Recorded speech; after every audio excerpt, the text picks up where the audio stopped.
Well, hello folks, and welcome to episode 221 of Retropower Uncut. And we're in the fabrication shop, as we always start, and we're going to start with the Aston, which has changed colour and gone a bit sparkly. This was one of the earlier stages of work this week. We're going to ignore what's going on top of it. That's purely incidental at the moment. The priority here was we needed to get this blasted. Obviously, we needed to get it blasted anyway. It's kind of one of the early stages of any project. And we needed to get it blasted for a specific purpose, which was scanning it. And we didn't want too much of the rubbish that was stuck to the various bits of metalwork to pollute the surface quality of the scan. I'll leave talking about that lot to Luke a bit later on. But that was the primary reason for blasting it sort of here and now and this week. Because we're not actually going to be doing any metalwork on it right straight away on the steel part of it, because we need to get a chassis made first. However, blasting it occurred. I'm going to put my drink down because I'm going to stop gesticulating whilst holding it. We've said this many times, but obviously we gain new viewers. I hope we gain new viewers each week. So I will mention a bit of background to that. We do the blasting in-house. We don't do dipping. I've done a video on that, one of our autofocus videos from ages ago, talking about stripping body shells. So if you want to know why we don't do dipping, go and watch that video. But needless to say, we blast in-house. We've got our blast room in there, and Jamie's got some footage of this being blasted. Mark did that earlier in the week. Basically, we run a Hodge Klemco. It's actually a hog, but it's the same as a Hodge Klemco blast pot. We've got our own setup for feeding it. We've got a gravity feed from a hopper, which is on top of the mezzanine floor that actually forms the blast room. We use a very older than me, 1976 Hydrovane diesel powered compressor, and we blast using recycled glass, which is crushed bottle glass, which we get from a company in Wirksworth near Matlock called Stacey Processing, and it is crushed bottle glass which is screened and dried, and we also then rescreen all of our spent media and recycle the bulk of that through, take out the fines, take out the coarse stuff, recycle all that through, so we get a mixture of cuts. We get a nice mixture of grit size in that glass, and that is what gives us this finish. We haven't been too picky about the job, the blasting job on this, and we touched on this previously, we haven't made a rotisserie for this car, so it's on this funny frame which has got casters attached to it, so we could tip it on its side. So that doesn't aid being particularly picky about the blasting, because it was basically blasted on its side, then rolled back onto its casters and then the final bit's done with it that way. So there are a few little missed bits. Doesn't really matter, because an enormous amount of it's going to be cut off. So there's no point nitpicking and fine-tuning all the little bits of blasting on things that are simply going to be chopped off. That's just wasting time and customers' money, which we don't want to do. So that's why it's blasted to the sort of standard that it is. But it's a very good standard for what we needed to achieve, which is to get the scan data done and see where we've got metalwork repairs on areas that we need to repair. And there are a few. Probably the bit that made me a little bit sad was the bottom of the A-posts on the inside, both sides.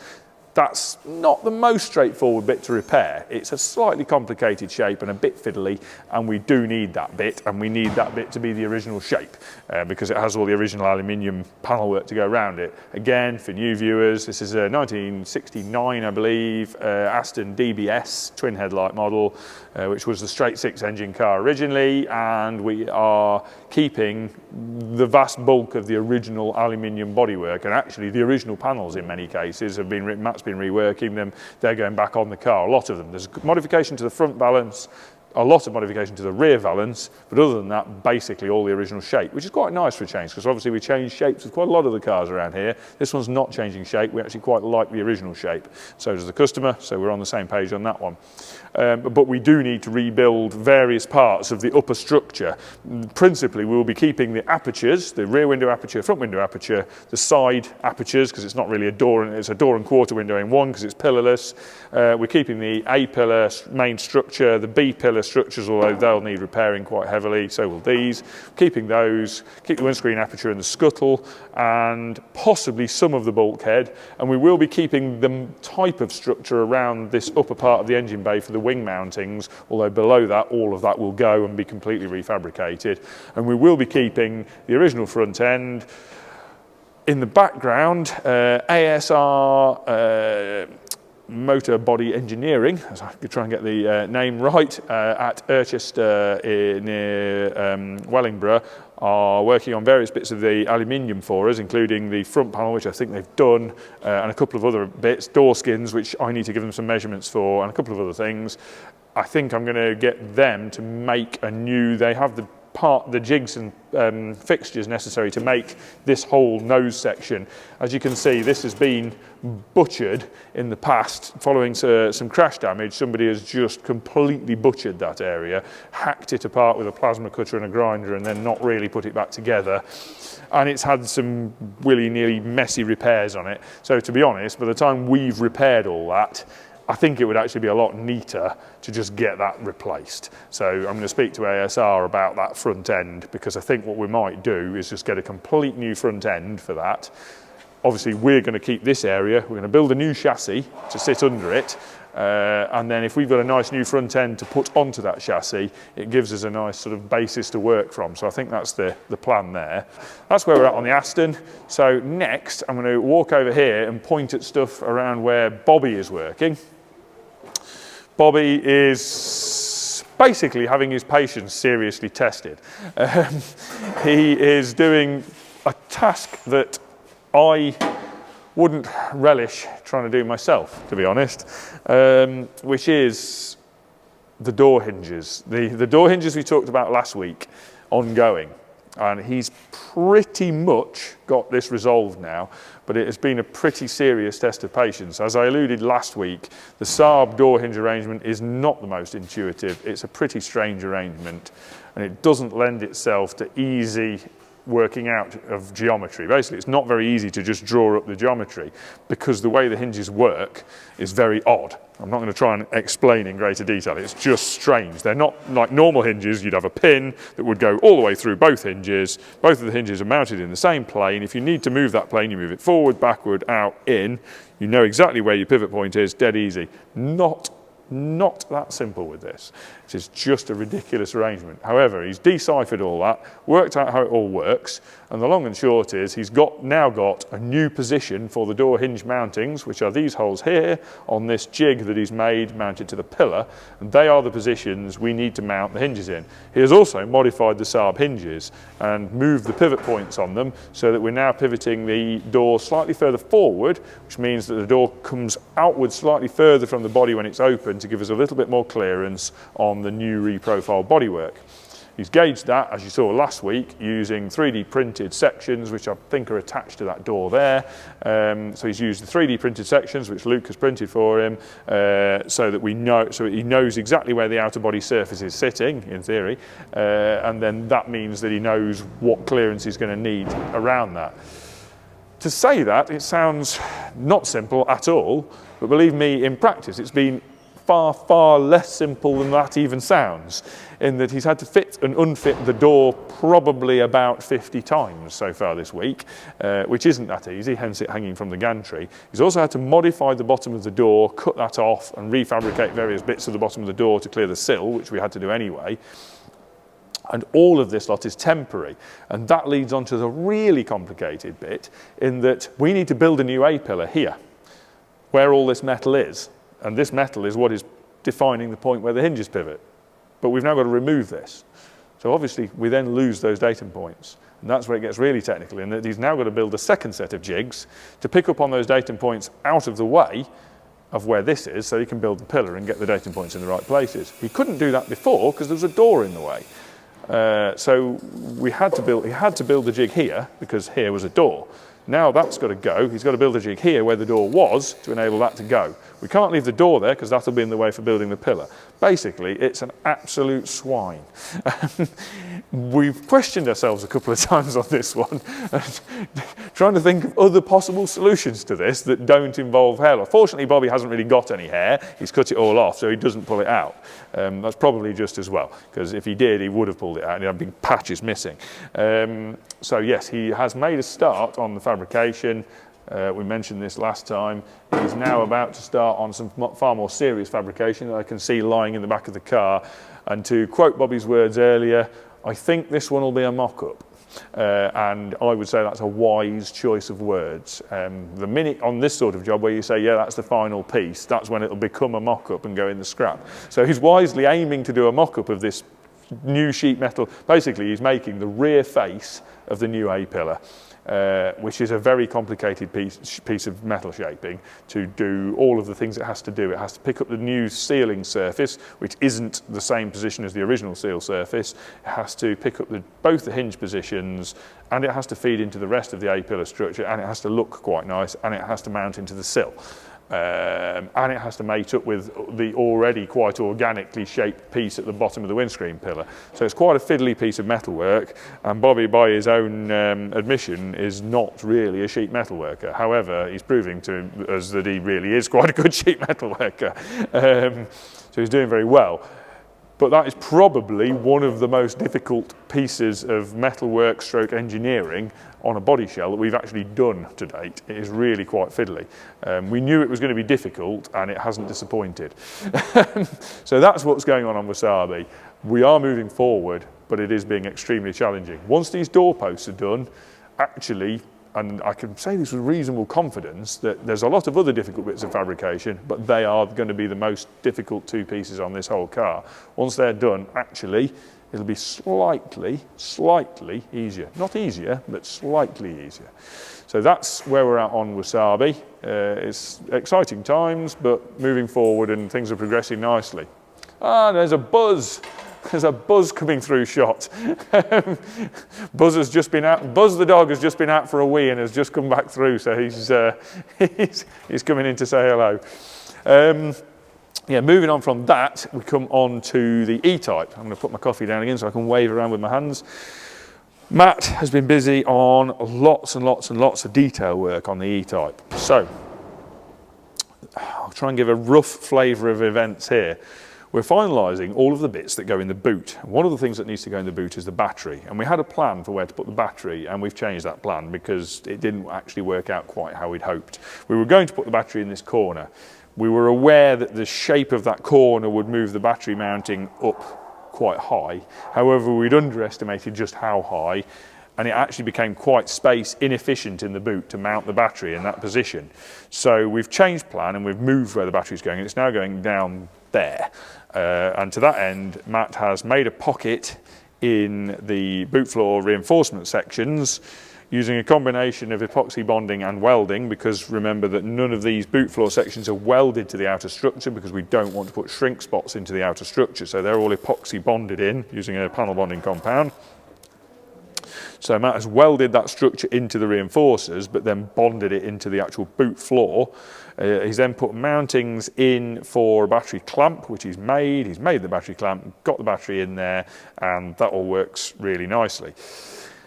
So we now have the spare wheel mounting in, we have the battery mounting in, and we now need to design a fuel tank. Now we've been contemplating the ways of doing the fuel tank, how to do the fuel pump arrangement, and we've got a plan for the fuel pump. We could run an internal pump or an external pump. We could run two pumps using a lift pump to feed a surge tank, and then run a high pressure pump from the surge tank to feed the fuel injection system on the engine. Or we could try and run, and this would be my preference, a single high pressure pump that feeds the engine, no lift pump, and incorporate some anti-surge into the mechanical structure of the tank, which is always my preferred way of doing this. I have a passionate hatred of running lift pump based fuel injection pump systems. It's complicated, it's noisy, it adds fuel aeration that you don't particularly want at various times, and it adds another chunk of electrical demand. Now, sometimes we have no choice, XJC being a case in point. Previous experience and the nature of the tanks in that car don't lend themselves to a non-lift pump system. However, in this application, given that we're designing the tank, it does lend itself to that application, and I would like to be able to run just a high pressure pump. So we're moving the tank to sit above the axle in this car, and then what we're going to do is add a drop section behind here. The tank's actually going to come back to about here, about 190 millimeters ish behind this step, and have an overhang. We're going to put some buttresses in to support the back of the tank, and then mount the fuel tank straps that will hold that down, and that'll be mounted in there and clamped down with straps.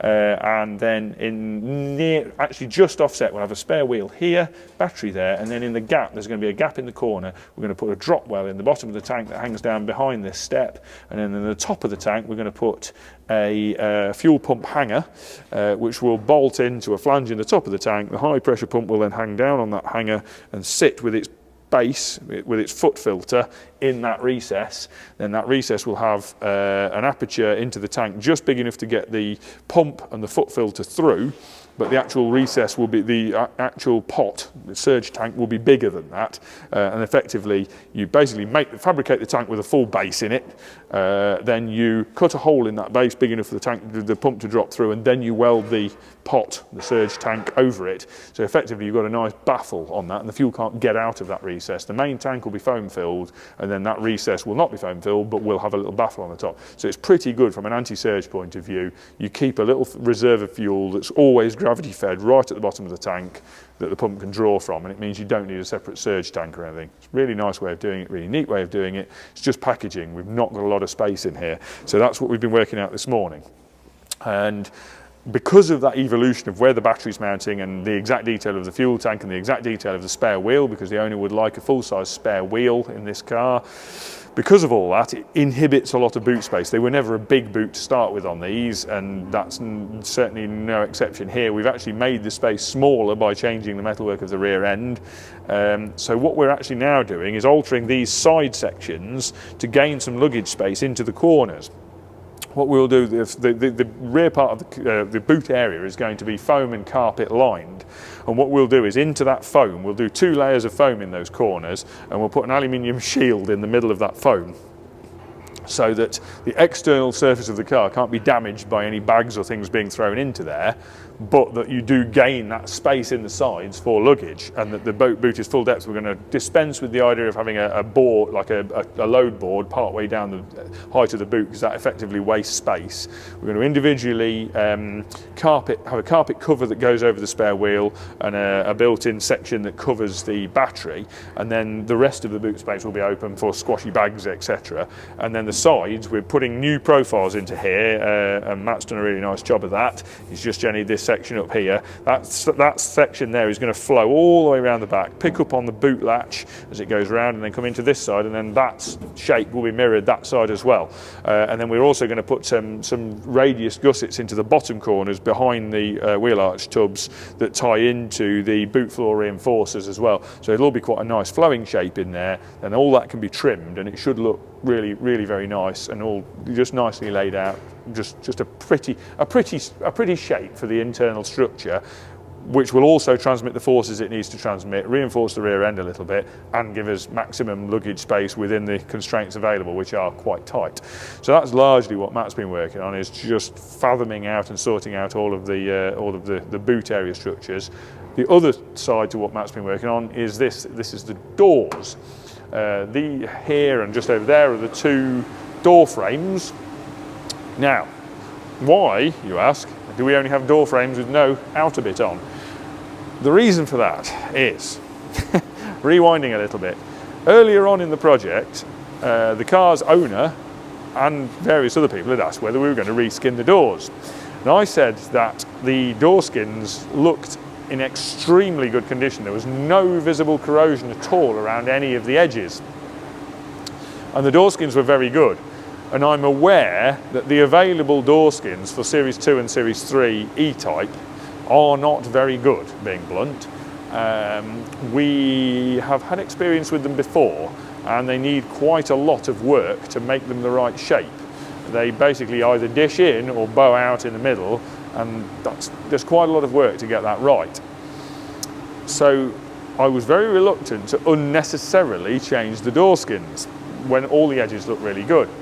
However, we needed to extend the back edge very slightly, just up here. We needed to extend the back edge very slightly on both doors in a couple of spots. And when welding onto that back edge, Matt discovered some corrosion. He only discovered that by it basically fizzing up. We describe it as fizzing up and frothing, and we get porosity in the steel.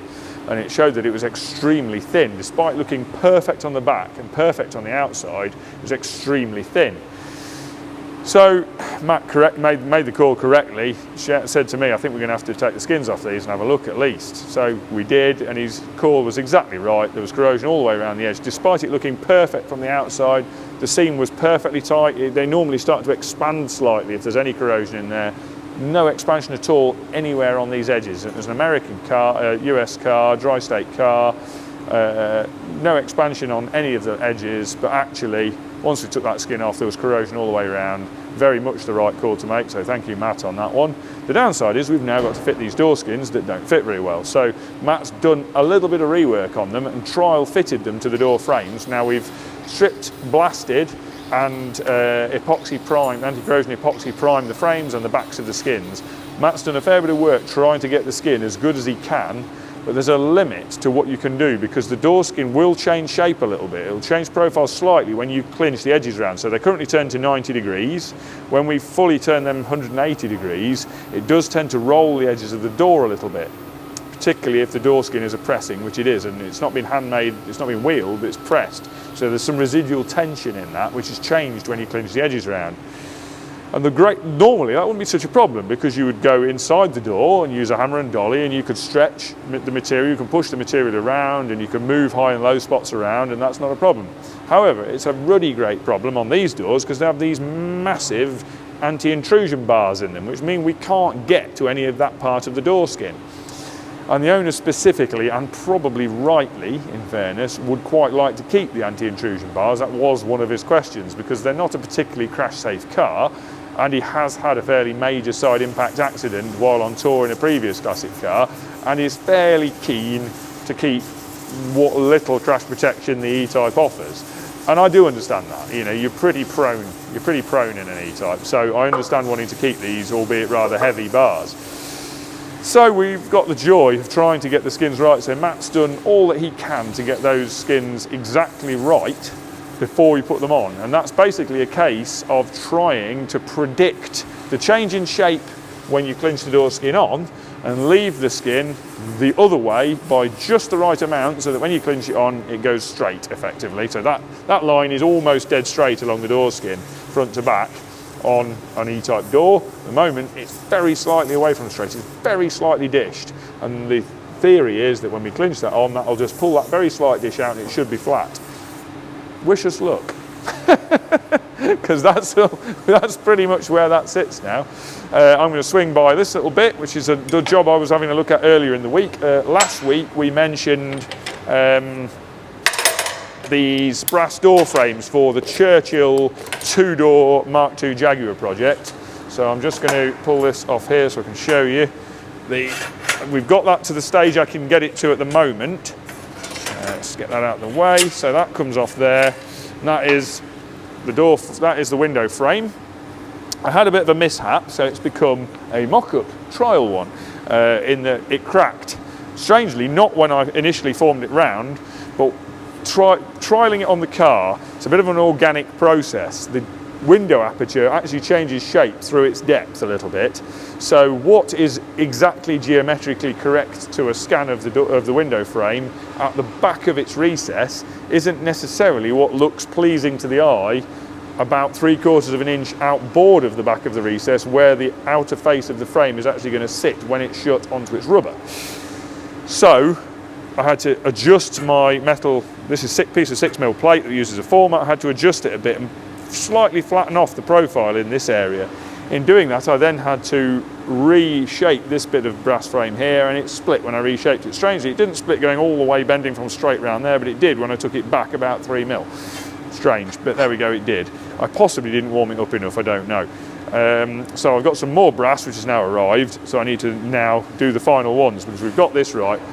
I kind of really needed to do a prototype test one anyway, because I needed to get the mitre angles exactly right on this to meet the other piece that I talked about making, that we showed last week, the piece of brass I'd milled the back out on. I needed to get the mitre angles for that exactly right, because that will screw into there, and I can't really hold it together very well, but basically that screws into there to complete that window. The glass will go in, be glued in, and then that has to screw on with some little brackets that go in the corners to complete that. And obviously, because it's screwed on so you can get the glass in and out, and these are going to be plated, that joint cannot be plated over and filled. It has to be a butted joint that looks like a joint, so it needs to be pretty damn accurate. So I wanted to try and work those angles out accurately on something other than the final part, because otherwise it needs to be right first time. So that was a useful byproduct of me of the brass deciding to split, or me not forming it correctly, was that I'm going to leave that for a minute, because that might come out. Of me not forming it correctly was that I was gambling things a little bit, trying to get it right first time anyway. You can see the split there. So that's where we're at on window frames. That's coming together well. There's a slight bit to talk about there as well. These are their little corner pieces for the hinges. These are going to be silver soldered into there. Now, I'm not going to go off on too many more tangents like I always do, but silver solder, hard soldering, as it might be known, it's quite a high temperature soldering process. Soft solder, lead soldering, lower temperature process. The plan here is, obviously, I've got to do two separate soldering operations on here. I could do brazing and soldering. I'd rather do soldering and soldering, two different soldering operations. Obviously, if I use the same temperature solder for both, when I solder one bit, the other bits will fall off. So what I'm going to do is use silver solder, which is quite high strength as well, to hold these little hinges on, because if I use lead solder on them, there's not much area and they'll be quite weak. So they're going to be silver soldered into there, which is what Jaguar originally did with these corner pieces on that. That's the original Jag frame. They're silver soldered in. So I should silver solder those into there, and then I'm going to lead solder this piano hinge type extrusion. That will be lead soldered or soft soldered into there, because there's a really large soldering area, really large area that will be wet with solder to hold that in, so that'll be very strong. So that's the plan there. That's how that's all working. That's a project that will be probably picked back up beginning of next week again. At the moment, I'm doing some bits on this, conveniently, on the XJC. So I've been doing a little bit working with Stu on this. We're on the final furlong really on metalwork on the XJC. So we've kind of pulled the front apart this morning because we needed a bit more access to get at things. Stu has been working on speaker fitments, so he's put he's welded up the holes in the parcel shelf in the back that needed welding up and deleting. So he's welded up the holes we don't need in that. He's then trial fitted the focal speakers that are going in the rear shelf, got them trial fitted, put the holes in as necessary to get the alignments correct on the speakers, because they need to be aligned to look correct with their little badges on and everything, so that's all done. He's then been doing some work on the dash. HVAC again, we'll be sick and tired of that, so I'm not going to talk about too much detail, but basically making sure that all the provisions in place for all of the ducting that feeds all of the various vents. Some of that is just a case of making sure there's room for ducts. Most of the actual adapters and fitments for that ducting are going to be 3D printed parts, which Luke's dealing with. So that's not really Stu's territory. He's sort of explaining to Luke what needs to go where. Luke's doing it. There are a couple of further complications, which are that originally in this car there was a big Dell & Air heater unit, HVAC unit, had aircon as well. Well, this one didn't, but you could get them with aircon as well. In the centre of the bulkhead area, which joined into the centre console and actually provided the mounting points for the front of the centre console in forward of the gear lever. Now we are using basically the original centre console, not quite in its original form, but basically the original centre console in principle. And we still want that mounting point, and we still want the vents outlets that were attached to that from the HVAC, which fed, there were two feeds which fed warm or cooled air to the rear footwells of the car, and two which fed air to the front footwells of the car, and we still want those, but they were attached to the rest of the Dell & Air spot welded metal fabricated unit. So Stu has chopped all that bit off, fabricated a closing section to create a separate metal box that still has all those vents on and still crucially has the mountings on for the centre console. He's then made some brackets to separately mount that individually away from the brackets that were on there, which we've now had to cut off. And I'm trying to stay on track here, this is complicated. He has fabricated the closing sections, got that all made, and that's now a plenum box, which has some very nice little diffusers in it and things to try and maintain equal airflow to all the vents under all conditions. And then Luke will be drawing up an intake elbow, basically. In fact, I think he has drawn up an intake elbow to enable air to be piped to that from the new vintage air HVAC unit via a flexible duct that will feed that manifold now, which is a steel manifold that feeds all of those other pipes. Sounds complicated, is complicated when it's not right in front of me, but that's one of the things Stu's been working on. In parallel with all that, I've been deleting holes in the engine bay. It's quite a while since I've done much sort of sheet metal MIG work in the workshop. Actually, I'm quite enjoying it. I just don't get to do it very much these days. But yeah, welding up, finish welding bits like this, the recess that Stu put in here, finish welding lots and lots and lots of holes that are unnecessary holes in the engine bay. Tidily getting rid of those, MIG welding them up, grinding them off. In fact, here's a little thing for you if I can find it. Here we go, top tip time. Welding up holes in bits of sheet metal with a MIG welder, which is generally the best way to do it. If there's a threshold where welding it up becomes more of making a piece to put in the hole and welding it in, and I think that threshold with me is somewhere in the sort of 3/8 of an inch, 9-10 mil region. Smaller than that, I'll just weld it up with weld. Bigger than that, I have to make a sort of 12 mil. I would certainly make a piece and put it in and weld it in. But when you're welding those holes up, you really need, unless you love grinding, which is a right pain, you really want a backing piece that the steel doesn't stick to, and copper is ideal. So we have a piece of copper plate here, but you really need to hold that copper in place, and quite often on an inner wing like this, you won't be able to reach the back. So simple solution, you have a fairly powerful neodymium magnet with a screw, screwed to a piece of copper like that, with something you can hold on the back. So on here it's just a threaded boss on it, so you can just pop that on. So if I wanted to weld up one of these holes here, pop that on the back like that, holds itself there, you weld the back up and that's done, then you pop it off and pop it onto another one, weld that one up, and so on. So that will stick on the back of wherever you're welding, back up your hole, you can fill the hole in from the side, take it off, do the next one. Just a little simple tip, anybody that's watching and doing that sort of thing, simplest thing in the world to make, saves a load of time and hassle. So that's pretty much where we're at on XJC. So then I think at that point, I think I'm going to hand over to Mark and let him take you through the body shop, because I've talked for plenty long enough. All right, we're back. Jensen's in here. The lads have flat and polished it. Well, we've all done it. Well, these lads flatted it while I was busy painting it and the other stuff for it this last week. Jamie's got stuff of footage of them polishing it. So yeah, it's looking good. What we did first, I think they went over it with the 1500 discs on the DA, just to take the top off. Didn't need much, as you've seen from the video. So they buzzed over it all. And then what did you do, Steve? You went over it with the block, didn't you? 1500 again, just to make it super flat, like glass. Get Gavin in from Auto Glass to sort it out. And then they went over it with the 2000, wet flat. And then the 3000 Trizac, is it Trizac? Very expensive Trizac, 100 quid a disc, not far off. So yeah, and then after that, clean the car off. We get the Freckler, is it 360 on it, with the wool mop all the way over it.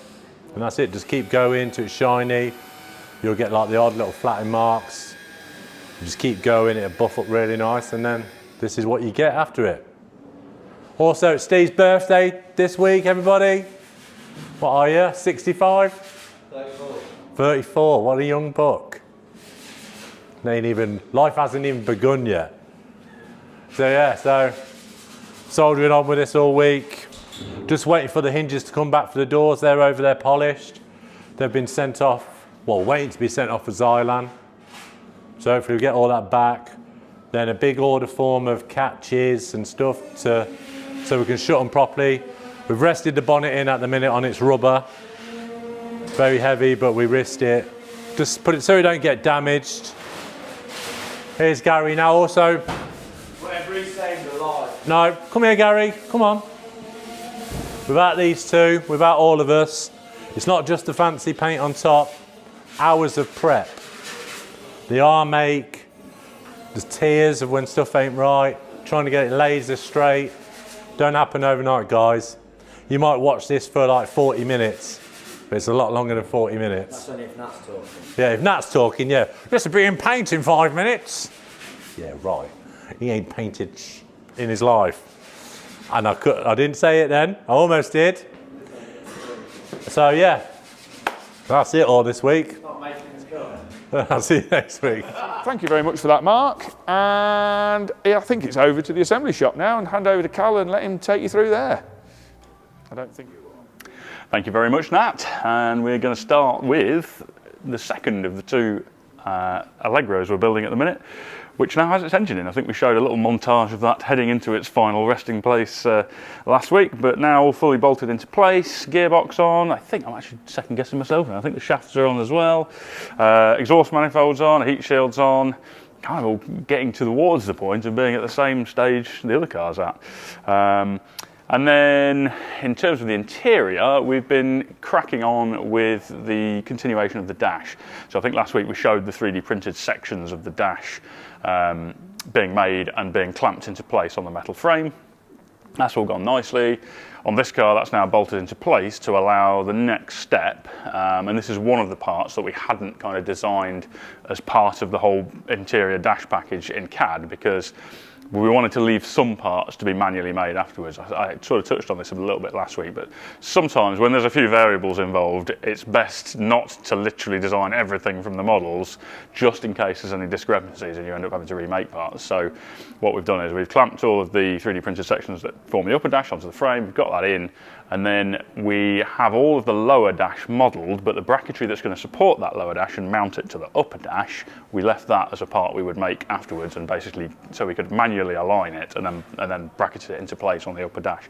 So George has been on with that. He's fabricated kind of essentially a tray that goes across that attaches to the same mounting points on the shell that the upper dash attaches to, and forms basically a flat plane below it, which the lower dash sections, which are also 3D printed sections, will mate up to.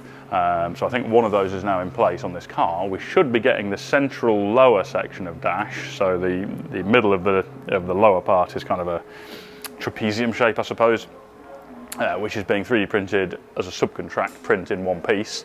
As soon as we've got that, we can try that into place.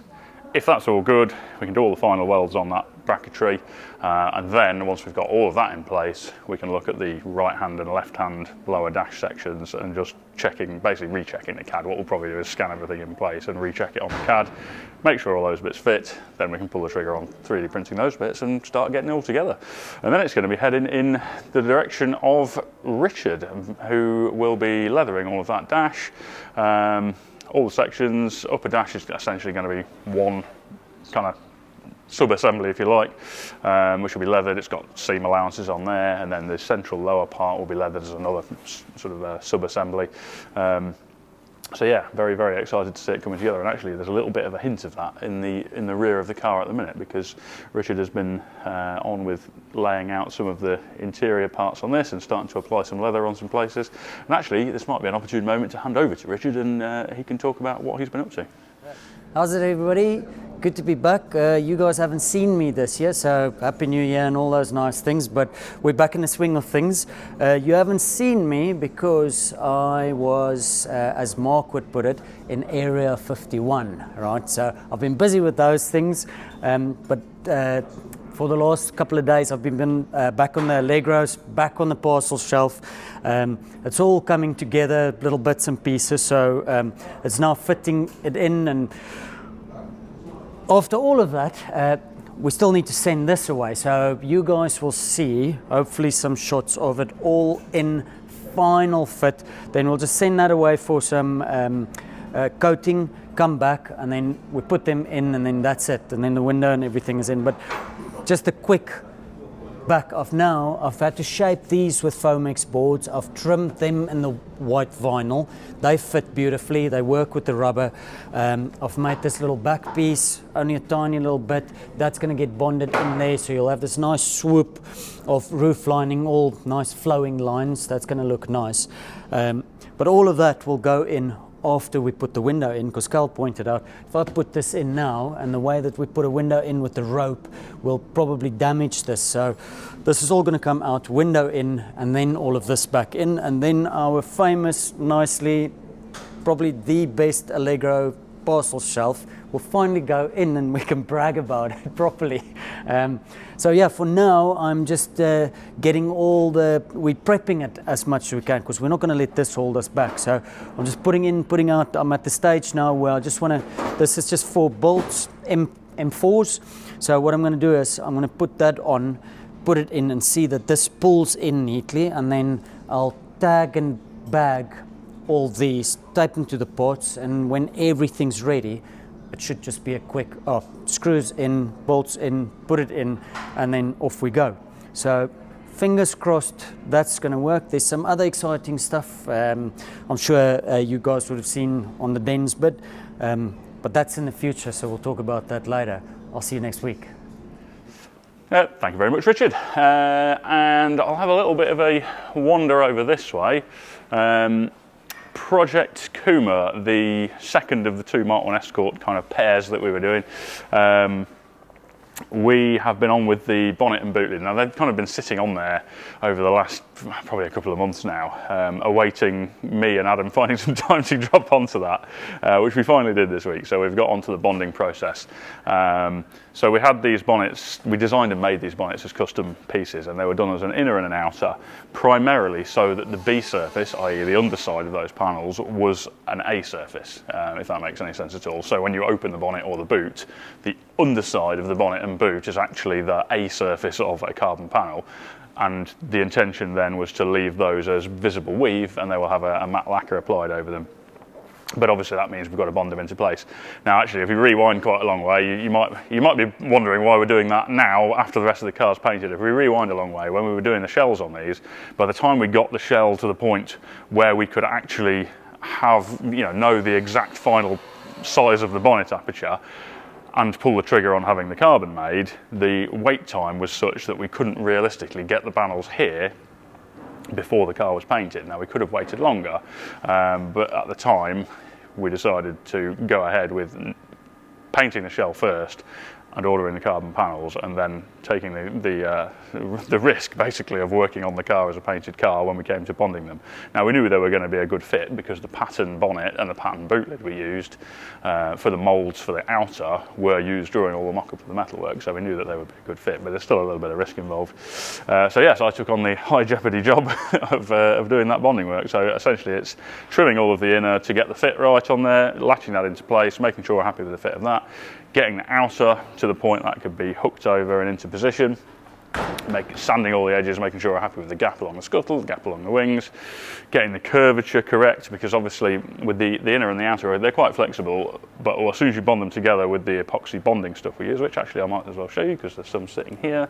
So we use a product from Wayside Adhesives, which is this structural epoxy system panel bond. I think it's also called possibly Pleo Grip on their website, but this is what we use for bonding carbon to carbon and carbon to steel. And it bonds to an incredibly firm state. There's no flex in it whatsoever. Some of the problems we've had previously when we've subbed out certain parts in terms of composite parts, we've had them bonded with something more like polyurethane, which has flex in it, which then makes it extremely difficult to do all of the prep work on there because everything kind of moves around. And yeah, this is just much better. Everything's super rigid when it's in place. So because that bonds really firmly, you have the opportunity, if there are any anomalies in the curvature of the panels, to basically pull them into shape while they're bonding, and then they will hold that shape. So just to get the exact wing line right, we basically use shims under the wing, get everything set and weighted so everything sits perfectly flush, and then we know when we then bond that, when that epoxy's gone off, it literally holds rigid at that exact shape. So that's the process I've been going through, essentially, getting everything shimmed and weighted into place. Trialled everything, dried everything without the adhesive on there. Once I was happy with all of that, took it all apart again, put the epoxy adhesive all around the perimeter, and then in the central sections where there are parts of the underside skin, the reinforcer if you like, that sit close to the outer skin, on those I do use polyurethane because I do want some flex there, because the problem with the epoxy stuff is it can kind of pull the shape, and also it's difficult when the guys are doing the block sanding of it. If there's something incredibly rigid in the middle of quite a flexible panel, anybody who's kind of worked on old kind of 1970s panels where they're ridiculously thin metal will know that the pain of this is that when you block sand, if the reinforcer underneath is rigid against it, you end up actually with low spots where those reinforcers are, because the panel deflects away when it's not above the reinforcer but stays rigid on the reinforcer. So yes, to avoid that, any kind of mid-surface sections where we're just trying to bond the inner to the outer to stop it vibrating, we do use polyurethane in those spots, and that's worked incredibly well for us on all the composite stuff we've done. So bonnet's now done, boot lid, likewise exactly the same process. A little bit different on that in terms of the clamping, because there's no downward return edge. It's literally just the inner and the outer skin straight like that, and the join is directly along the edge. So we use clamps to clamp that in place. Bobby clamps, as we've called them, which he made us a big selection of these clamps that are just literally a metal U-shape with a bolt that goes down through the top. But it means they can go into the shut, and you can actually fully shut the boot lid and put the clamps in place. Again, so we could get the inner in there, put all the bonding adhesive around it, put the outer on, clamp it all, and then adjust, tweak, get everything sitting absolutely flush, and then let that go off overnight, and you know it's spot on. So yeah, looking good on those. We've just got to do the infill on the edges of the boot. As I was saying, because it's side by side like that, anywhere the adhesive doesn't squodge out through the gap, and we're trying to make sure that doesn't happen too much by setting the adhesive quite far in, so we don't get a massive squodge out that actually then sticks against the quarter panel or the boot aperture and stops you being able to open the boot after you've bonded it, which would be a nightmare. So in some places there are little gaps along the edge, so what we're going to do is go around with the same epoxy stuff, infill all the gaps on the sides, and then we can block sand that dead straight. And then, yeah, guys can then start the prep work on those to get those into paint. At the same time as that, they're going to paint the scuttle panel and the mirror shells, because the mirrors came back from machining after we'd done the paintwork, and all of that stuff's going to be this turquoise colour, which is Honda. Oh God, I thought I was just going to flick that straight out of the air. No, I can't remember. We're going to put that in the subtitle, aren't we?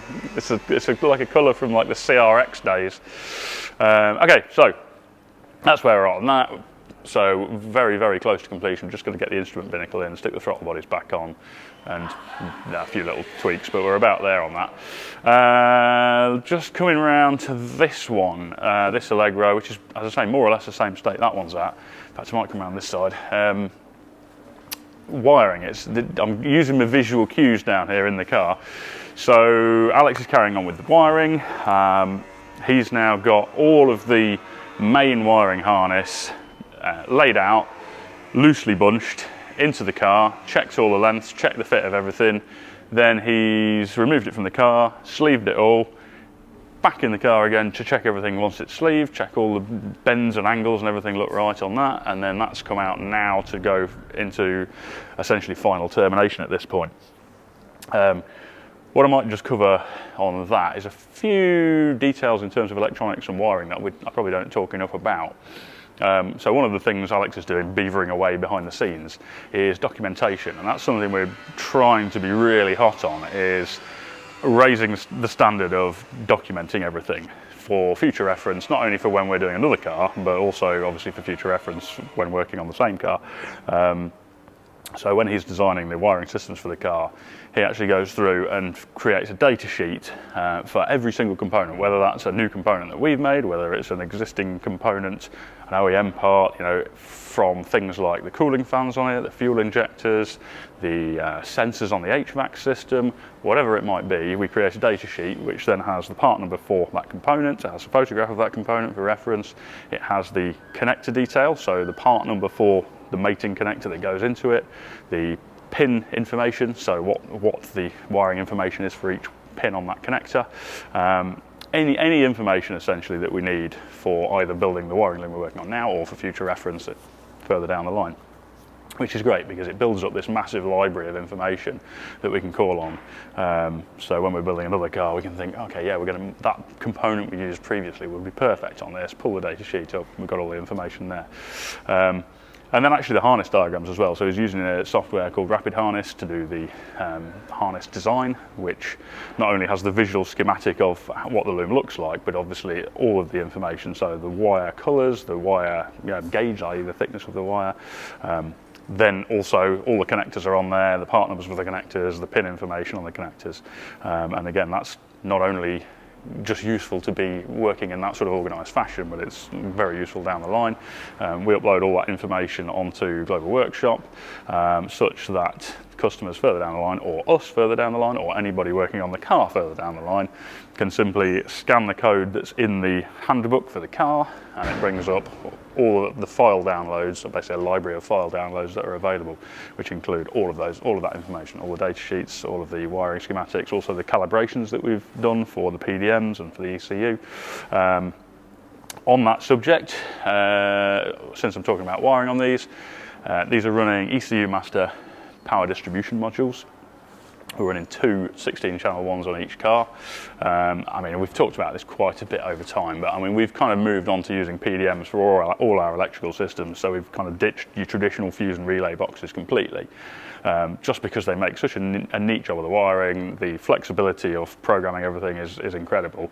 Once you've started using PDM for your electrical systems, it's very, very hard to then justify going back to not using them.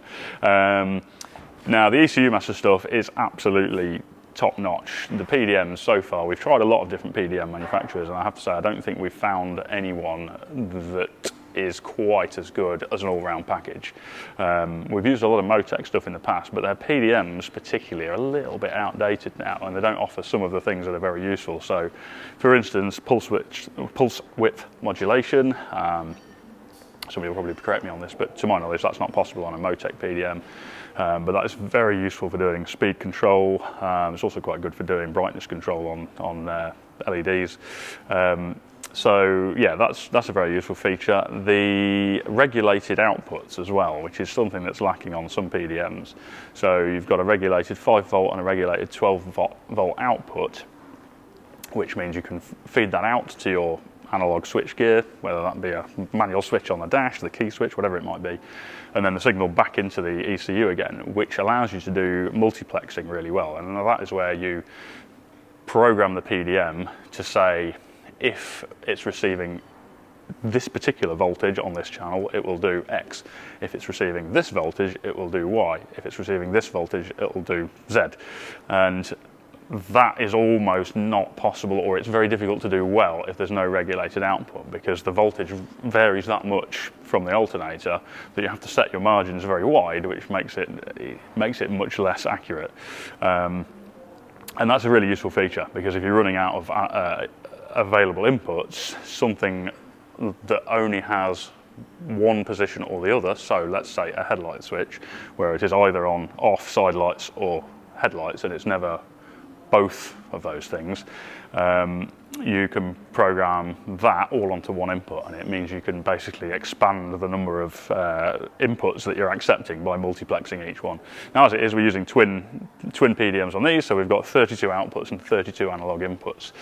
Yeah, it's a very, very good system. I'm not going to bang on too much. I've probably bored you all to death already, but maybe we'll do an episode about that another time. We're also running the ECU Master Pro 8 ECUs on these, and we'll perhaps talk about that a bit more when we're actually at the mapping stage. But yeah, electrical systems going together nicely. Looking forward to getting that all in, and that should coincide reasonably well with finishing all of the dash upholstery. So that's that. What else are we on with? Nat's already talked about the rear window frames on Churchill. Luke's got all of the three-dimensional sections for the rear door cards printing at the moment for Churchill, so we should be on with interior stuff with that fairly shortly. And I think on that note, I'm going to head down the den and see what we've been up to down there. Welcome back to the den, and we haven't done one down here this year, I don't think, although it is only January, but a lot has changed. So we have in front of us here this absolutely stunning Fiat Dino. It's 1972 Fiat Dino 2400. Now, interestingly, quite a few even reasonably knowledgeable car people that I know have been in here since this has been here, and the unanimous thing is nobody's ever seen one before. Now I've seen a couple at Le Mans Classic. I think both times I've been to Le Mans Classic, but actually that was the first time I'd seen one of these. And it's such a cool thing. It basically shares the 2400, i.e. 2.4 litre V6 that you would also find in the Ferrari Dino, which I'm testing my Ferrari knowledge here, but is it a 246, I think? Front engine, manual gearbox on the back of it, rear wheel drive, awesome looking body shell, and it's got a back seat. In fact, it's got a reasonably adequately sized, let's say, back seat, whereas some of these kind of cool looking GT coupes of the 70s, there was a token back seat, but you wouldn't possibly fit in it. And it's got an absolutely stunning interior in it as well. It's actually something that should have been more on my radar, I think, over the years as just a super cool car. Anyway, this car is coming in for one of the sort of slightly more advanced services we can offer here at the Den. So it's an upgrade package, but it's not a full restoration. And this is where the sort of difference is between what we offer at Retropower and what we offer at the Den. So at Retropower, everything's kind of a ground up, bare shell to finished car, or even concept to finished car. Down here, we offer smaller, sort of more piecemeal jobs. So on this one, because the shell is good, we are doing a mechanical upgrade package on it. So we're going to do fuel injection on it, so we'll be doing potentially our own inlet manifold to put Gen V throttle bodies on it, upgrading the fuel system, putting engine management on it, so it's a fuel injected version of the V6. We're going to be going through doing some other upgrades to kind of match the increased performance there, so upgraded suspension, upgraded brakes on it. We are also going to be doing a complete update of the interior. Now, it's going to fundamentally stay design-wise as it is, because it is a stunning looking thing anyway, but we're going to be going through and basically re-upholstering it in higher quality materials throughout. So Richard's very much looking forward to getting his teeth into that. I'm trying to think whether there's something else on this. Oh, and wiring as well, that's the other thing. Kind of 1970s Italian cars, although no worse than British cars from the 1970s. The wiring's rarely up to scratch, so we'll be also going through full rewire, updating some of the electronics on it. We'd love the gauges to look as they do now, but have modern stepper motor internals, etc, etc. So it's essentially not a bare shell build. It's going to be untouched in terms of the body shell, but going through it mechanically, bringing it up to scratch so it can be used as just a nice, reliable, well-presented classic. So yeah, great example of what we can offer here that's beyond your typical kind of maintenance packages we're doing. And speaking of those maintenance packages, we have the next car that's arrived for our inspection leading into ongoing maintenance work, and that is this MGF, which I was just discussing with the guys. I kind of didn't rate these back in the day, and Nick probably quite rightly pointed out that might be because the Lotus Elise came out around about the same time, and in terms of nimble rear engine sports cars, this was always in the Elise's shadow. But I kind of like it. Like, they've really grown on me, and you sort of look at it now and think, what's not to like? It's a sort of lightweight sports car with the engine in the back that was at a reasonable price. And with the passing of time, I actually think I like the look of this more now than I did then. So this car's been owned by the same owner from new.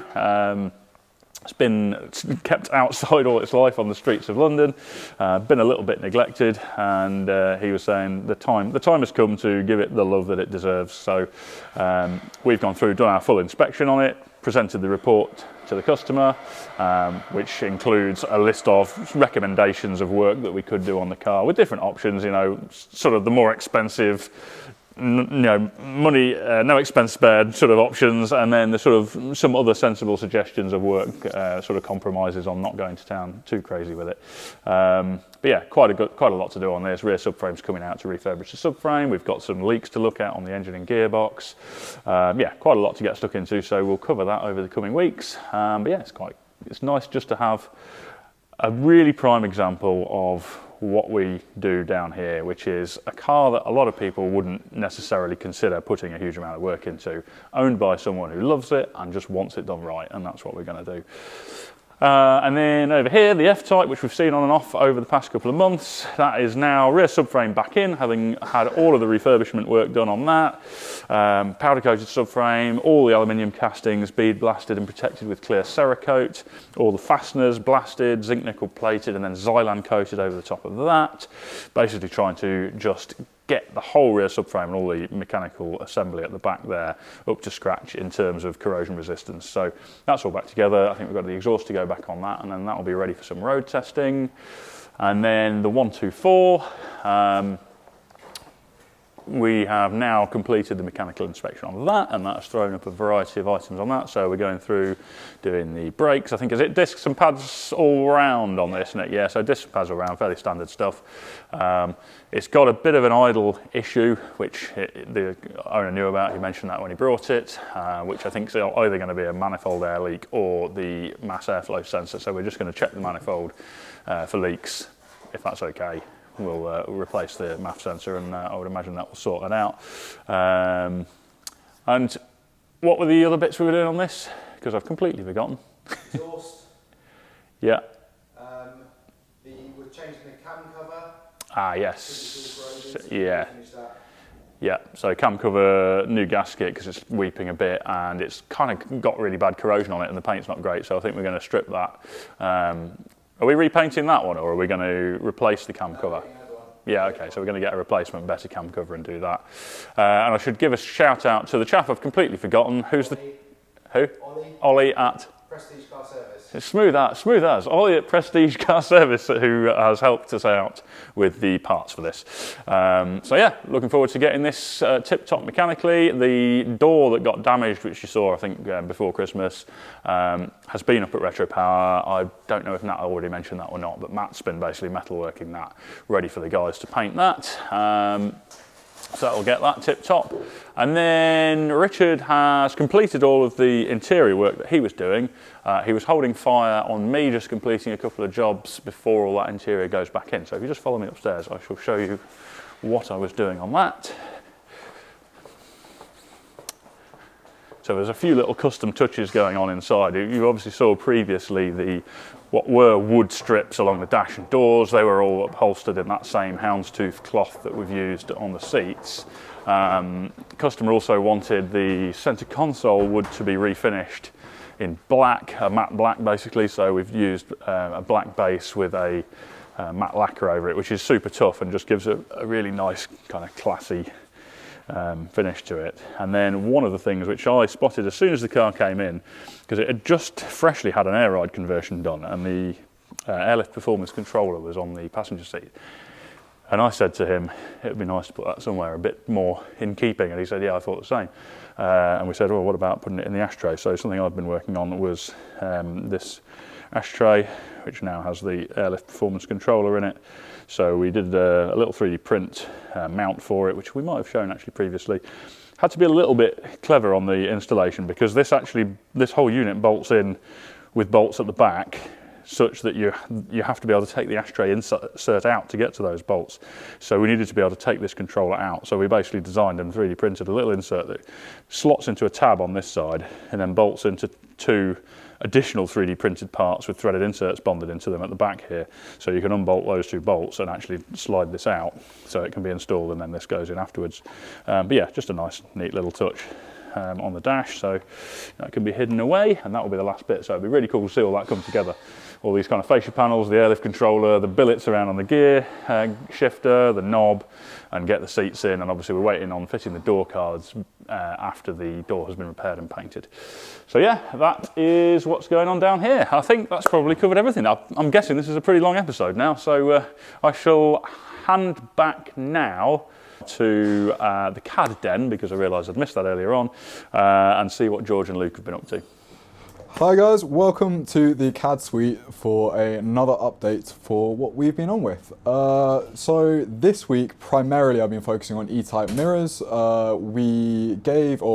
client came in, he saw a concept that I'd done, he really liked it, so it's kind of taking that, making a few minor tweaks to help it flow better from the original trim into the mirror base, and mainly just making it a feasible part. With a lot of the work we do here, you provide the client with a concept, which is basically how it's going to look.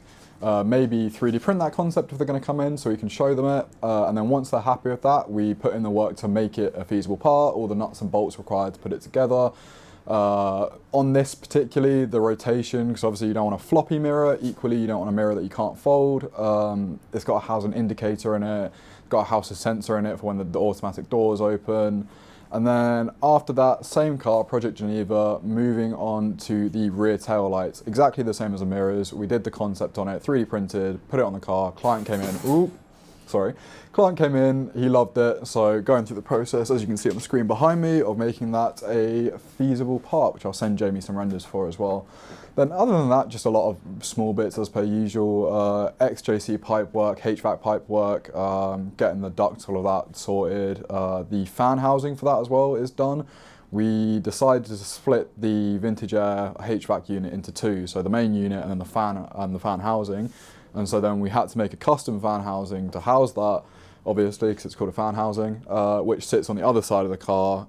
Looks really OEM. I'm really happy with it. Stu's really happy with it as well, which is really nice. And that's good to go, basically.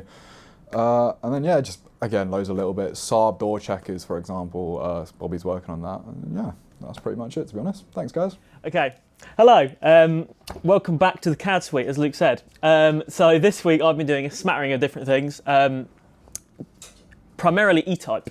So I think Jamie's got a little bit of footage of me. We received the radiator, for the E-Type. So I've been throwing that in with some brackets we fabricated, me and Nat. Once that was in, could then get it scanned. That has then allowed me to get on with the finalisation of the inner bonnet skin for the E-Type. So that is now at a point where we're all happy with it. Hopefully it will fit. I've done a couple of checks, so I don't know if Jamie's got footage of this or not, but we created effectively a checking strip that goes round the bulkhead to check if the profile from the inner bonnet skin matches the body, because obviously it's all based on scan data and we hope it's all correct, but we just wanted to do a couple of checks.